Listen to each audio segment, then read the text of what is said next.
मेष राशीचे भरणी नक्षत्र. भरणी किंवा धारण करणारी स्त्री हे स्त्री प्रजनन अवयवाचे प्रतीक आहे आणि देवी पार्वतीने तिला निर्मिती आणि पुनरुत्पादनाचे वरदान दिले आहे असे म्हटले जाते. भरणी नक्षत्र मेष राशीत येते, जे निर्मिती आणि सुरुवातीचे प्रतीक आहे. त्यावर यमाचे राज्य आहे आणि ते आपल्याला मुक्तपणे वाहू देण्याची कला शिकवते. भरणी हे योनी किंवा स्त्री लैंगिक अवयवाचे प्रतीक आहे, जे नैसर्गिकरित्या लैंगिकता तसेच पुनरुत्पादनाचे प्रतिनिधित्व करते. ते कल्पना आणि क्रांतिकारी बदलांचे प्रतिनिधित्व करते, जे जगात आणता येतात आणि एकदा सुरुवात झाल्यानंतर ते वाढू शकतात आणि विचारांचे स्वतंत्र क्षेत्र बनवण्यासाठी परिपक्व होऊ शकतात. मेष राशीमध्ये हे नक्षत्र 13.20 ते 26.40 अंशापर्यंत पसरलेले असते. हे नक्षत्र पार्वतीच्या योनीचे किंवा दिव्य योनीचे देखील प्रतीक आहे, जी कामाख्यामध्ये पडली आणि भारतातील 18 शक्तिपीठांपैकी एक बनली. तिने नंतर तिला निर्मिती आणि प्रजननाचे वरदान दिले. भरणी नक्षत्र हे कठोर परिश्रमाचे प्रतिनिधित्व करते. त्यानंतर येणाऱ्या गोड फळांसाठी जीवनात प्रचंड वेदना सहन करते. ही प्रक्रिया बाळंतपणासारखीच आहे, जी प्रचंड वेदना आणि नंतर नाभी संबंधीचा दोर सोडून देण्याचे प्रतीक आहे. त्यानंतर जीवनाचा जन्म होतो आणि अंतिम आनंद मिळतो. या नक्षत्राचा संपूर्ण मुद्दा असा आहे की यशाचा कोणताही शॉर्टकट नाही आणि वेदना पुढे ढकलून किंवा त्यापासून पळून जाऊन कोणतेही बक्षीस नाही हे शिकवणे, परंतु त्याचा सामना करून आणि त्यानंतरच बक्षीस मिळण्यास पात्र असणे. भरणी नक्षत्राची मुख्य वैशिष्ट्ये कोणती? तर भरणींना कधीच काहीही सोपे मिळत नाही. ना प्रेम, ना जीवन, ना करिअर, ना त्यांचे वैयक्तिक ध्येय, ना त्यांचे स्वातंत्र्य. म्हणून भरणी ही स्त्रीलिंगी अर्थाने एका योद्धा आहे. आई होण्यासाठी संघर्ष करणाऱ्या गर्भवती महिलेसारखी. हीच कारण आहे की त्यांना त्यांच्या वयानुसार प्रौढ मानले जाते, परंतु वरवर पाहता ते उलट दाखवतात. त्यांचा स्वभाव मुलांसारखा आहे पण बालिश नाही. यामुळे त्या अशा व्यक्ती बनतात जे लहान मुलांना पहिल्यांदाच भेटले तरी आकर्षित करू शकतात आणि त्यांच्याशी सहजपणे जुळवून घेऊ शकतात, कारण त्यांना लहान मुलांसारख्या पद्धतीने कसे आरामदायी वाटावे हे माहीत असते. नातेसंबंध आणि लोकांबद्दलही असेच आहे. त्यांना कधी खेळकर राहायचे आणि कधी गंभीर राहायचे हे माहीत असते. भरणी हे पूर्णपणे प्रजनन क्षमतेच्या ऊर्जेने वेढलेले आहे आणि म्हणूनच भरणीचे प्रतिनिधित्व करणाऱ्या शक्तिपीठांपैकी एक म्हणून जोडपी अनेकदा प्रजनन क्षमतेच्या आशीर्वादासाठी कामाख्या पीठाला भेट देतात, कारण ते दिव्य स्त्रीत्वाच्या ऊर्जेचे वाहक आहेत. ते प्रचंड स्वतंत्र असतात. भरणींना ओळखण्याचा एक निश्चित मार्ग आहे. भरणी हे प्रचंड स्वतंत्र आणि स्वावलंबी असतात. ते कोणत्याही गोष्टीसाठी कोणावरही अवलंबून राहत नाहीत. ते आर्थिकदृष्ट्या स्वतंत्र आणि करिअरवर भरलेले असतात. ते पायी चालतील पण कोणालाही त्यांचे टॅक्सीचे भाडे देऊ देणार नाहीत. या नक्षत्रात स्वातंत्र्य आणि प्रतिष्ठेची पातळी येते. त्यांच्यासाठी काहीही पैसे देणाऱ्या कोणालाही ते पूर्णपणे द्वेष करतील. हे स्वातंत्र्य त्यांच्या स्वभावात आहे आणि ते टाळू शकत नाहीत. भरणी नक्षत्रांना त्यांचे स्वातंत्र्य महत्त्वाचे असते आणि त्यांना त्यांच्या वैयक्तिक जागेवर पाऊल टाकणे जाणे आवडत नाही. त्यांना त्यांचे स्वातंत्र्य आवडते. ते त्यांना सर्जनशील होण्यासाठी आणि त्यांच्या कल्पना मुक्तपणे वाहू देण्यासाठी जागा देते. ते कोणत्याही प्रकारचे वर्चस्व स्वीकारत नाहीत. त्याऐवजी ते कोणाच्या अधीन राहायचे ते निवडतात. तुम्ही भरणीवर वर्चस्व गाजवू शकत नाही. तुम्ही ते द्वेष करू शकता, ते आवडू शकता किंवा त्याचे मूल्यांकन करू शकता. त्यांना काही फरक पडत नाही. ते त्यांचा वेळ कोणासोबत घालवतात याबद्दल निवडक असतात. त्यांना राग येतो. भरणी ही एक भयंकर नक्षत्र आहे आणि ती दैवी स्त्रीत्वाचे प्रतीक आहे, जी जर उत्तेजित झाली तर तिची क्रूरता दाखवते. सोप्या भाषेत सांगायचे तर ते अन्याय सहन करत नाहीत.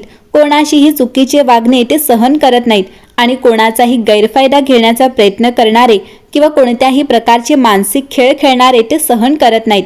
ते अत्यंत सर्जनशील असतात. ते शुक्र राशीचे लोक असतात, त्यामुळे कला त्यांच्याकडे नैसर्गिकरित्या येते. त्यांच्याकडे अनेकदा एकापेक्षा जास्त कलात्मक प्रतिभा असतात, ज्यापैकी एक किंवा दोन अगदी विशिष्टपणे दिसून येतात.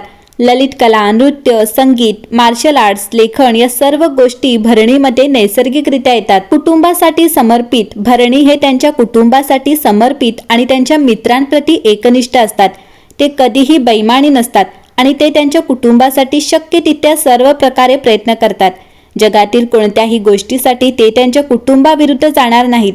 त्यांच्या नातेवाईकांप्रती असलेल्या त्यांच्या निष्ठेवरून त्यांची निष्ठा मोजता येते. त्यांच्याकडे खूप मजबूत चारित्र्य आणि प्रचंड सहनशक्ती आहे आणि तुम्ही त्यांना कधीही लोकांसमोर अशा पद्धतीने वागताना पाहणार नाही जे प्रतिष्ठेचे नाही. ते नीतिमान देखील आहेत आणि जीवनात शॉर्टकट शोधत नाहीत. भरणी नक्षत्रात जन्मलेले मेष राशीत 13.20 ते 16.40 दरम्यान येणारे पहिले पद चतुर्थांश असलेले त्यांना देशाचे आणि कुटुंबाचे सर्व तत्वे पाळतात.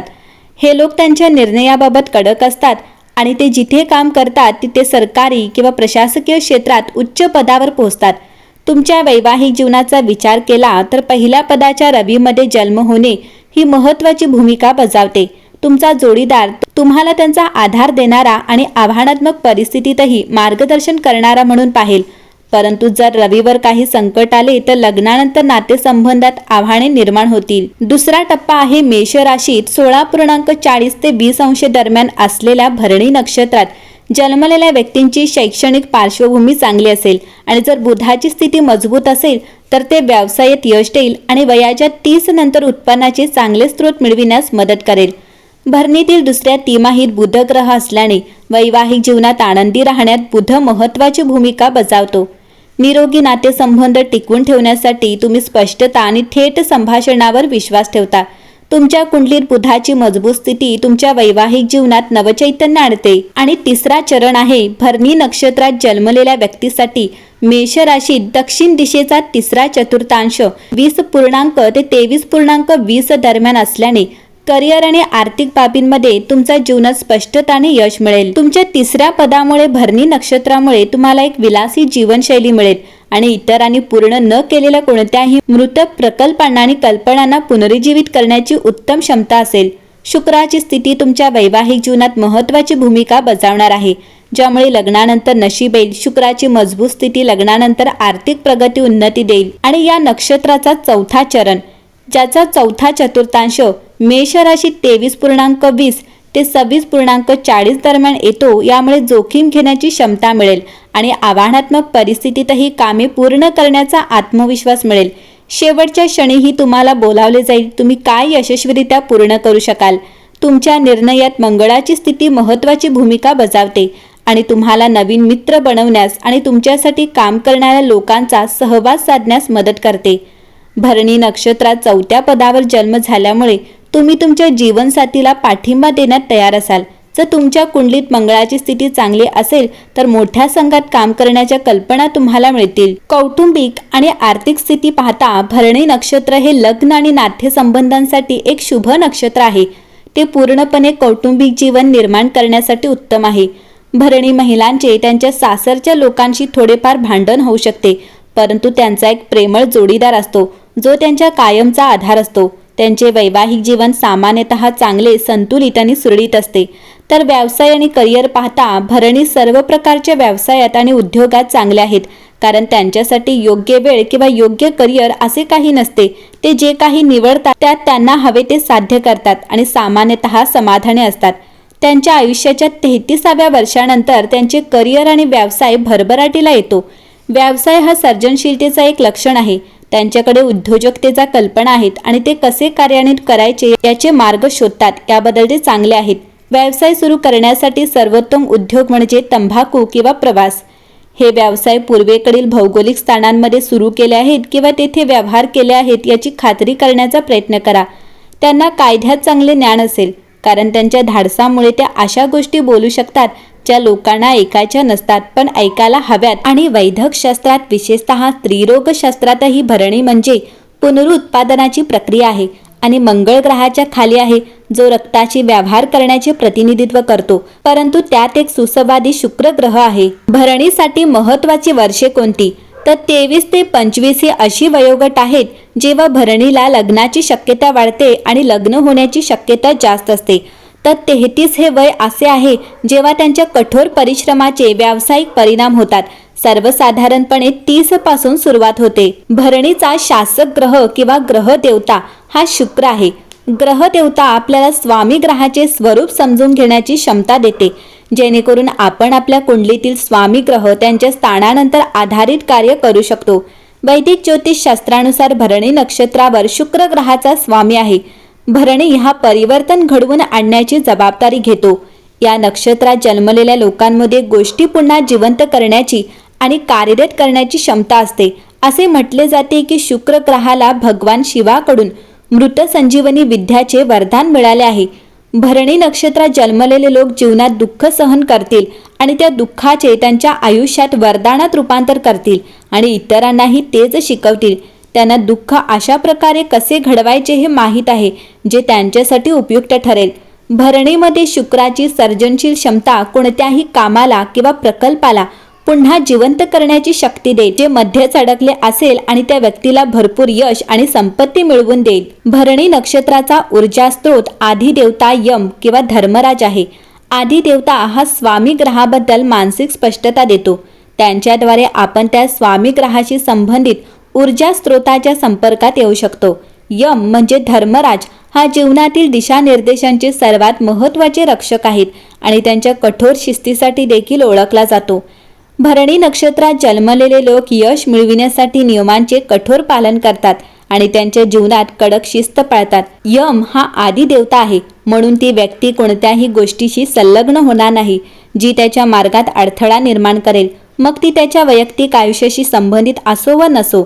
भरणी नक्षत्राच्या जातकांसाठी सैन्य, पोलीस, वैद्यकशास्त्र किंवा अधिकृत पदावरील करिअर चांगले राहील। तर भरणी नक्षत्राची प्रमुख देवता ही देवी पार्वती, जन्मकुंडलीतील नक्षत्र आणि ग्रहांचे कार्य समजून घेण्यास मदत करणारी आणि जन्मकुंडलीतील नक्षत्राशी संबंधित कार्यांवर संपूर्ण नियंत्रण असलेली अधिष्ठात्री देवता किंवा प्रत्यादी देवता। देवी पार्वतीने स्वतः या नक्षत्राला कामाख्या स्वरूपात आशीर्वाद दिला आहे, ज्यामुळे जीवन निर्माण करण्याची क्षमता निर्माण होते, जे जनतेसाठी चांगले असेल। तर भरणीसाठी लिंग हे महिला आहे। भरणी नक्षत्रात जन्मलेल्या लोकांमध्ये स्त्रीचे गुणधर्म असतील, मग ते पुरुष असोत किंवा स्त्री। याचा अर्थ असा की स्त्रियांमध्ये सहानुभूती दाखवणे, मातृत्व आणि काळजी घेणे यासारख्या सामान्यतः स्त्रीचे गुणधर्म अधिक असतील। या नक्षत्रात जन्मलेल्या पुरुषांमध्ये यापैकी काही गुणधर्म असतील, ज्यामुळे ते सामान्यतः इतर पुरुषांपेक्षा अधिक सहानुभूतीशील, काळजी घेणारे आणि प्रेमळ बनतील। भरणी नक्षत्राला पित्ताचा दोष असतो। भरणी नक्षत्रावर आधारित पित्त मध्ये पचनाद्वारे अन्न आणि पाण्याचे ऊर्जेमध्ये रूपांतर करण्यासारखे गुणधर्म आहेत। भरणी नक्षत्रातील व्यक्ती स्वभावाने आक्रमक असेल, जे त्यांच्या स्वतःसाठी हानिकारक असू शकते आणि त्यामुळे फळे आणि दही सारखे थंड पदार्थ त्यांच्यासाठी चांगले असतील। तर भरणी ही देवगणाची आहे, जे राजनैतिक, सामाजिकदृष्ट्या सुसंस्कृत आणि व्यावहारिक असल्याचे वैशिष्ट्य आहे। देवगणाचे लोक त्यांच्याशी सौम्यतेने वागण्यात चांगले असतात आणि कधीकधी ते हुशार असतात, परंतु परिस्थितीला सौहार्दपूर्णपणे हाताळतात। ते इतरांपेक्षा शैक्षणिक कार्यात आणि आत्मविकासातही जास्त असतात। तर भरणी नक्षत्रामध्ये राजस गुण आहे, जो व्यक्तीला विलासी जीवन आणि राजासारखे व्यक्तिमत्व देतो। तो जिथे जाईल तिथे सर्व प्रकारच्या सुखसोयी त्याच्या सोबत असतील। भरणी नक्षत्रात जन्मलेल्या व्यक्तीचे व्यक्तिमत्व कडक असते। लोक त्यांच्याशी सहजपणे आपले मत व्यक्त करण्यास घाबरतात। जर मंगळ आणि शुक्र ग्रहाचे दुःख असेल तर हे लोक इतरांसमोर आपल्या भावना व्यक्त करणार नाहीत आणि त्यांच्या जीवनात आव्हानांना तोंड देणार नाहीत। तर भरणी महिलांमध्ये धाडसी व्यक्तिमत्व असेल, ते त्यांच्या कौशल्याने आणि दृढ निर्णय क्षमतेने वंशाचा वारसा पुढे नेण्याचे भाग्य त्यांना लाभेल। तिचे व्यक्तिमत्व पोषक असेल, पण तिच्या मनातल्या भावना त्या कधीही व्यक्त करणार नाहीत। त्या इतरांना त्यांच्या वैयक्तिक आयुष्यात ढवळाढवळ करू देणार नाहीत। त्या कुटुंबात स्थिरता प्रदान करतात, परंतु आयुष्याच्या सुरुवातीच्या टप्प्यात त्यांच्या भावना व्यक्त करण्यास त्यांना आरामदायी वाटत नाही।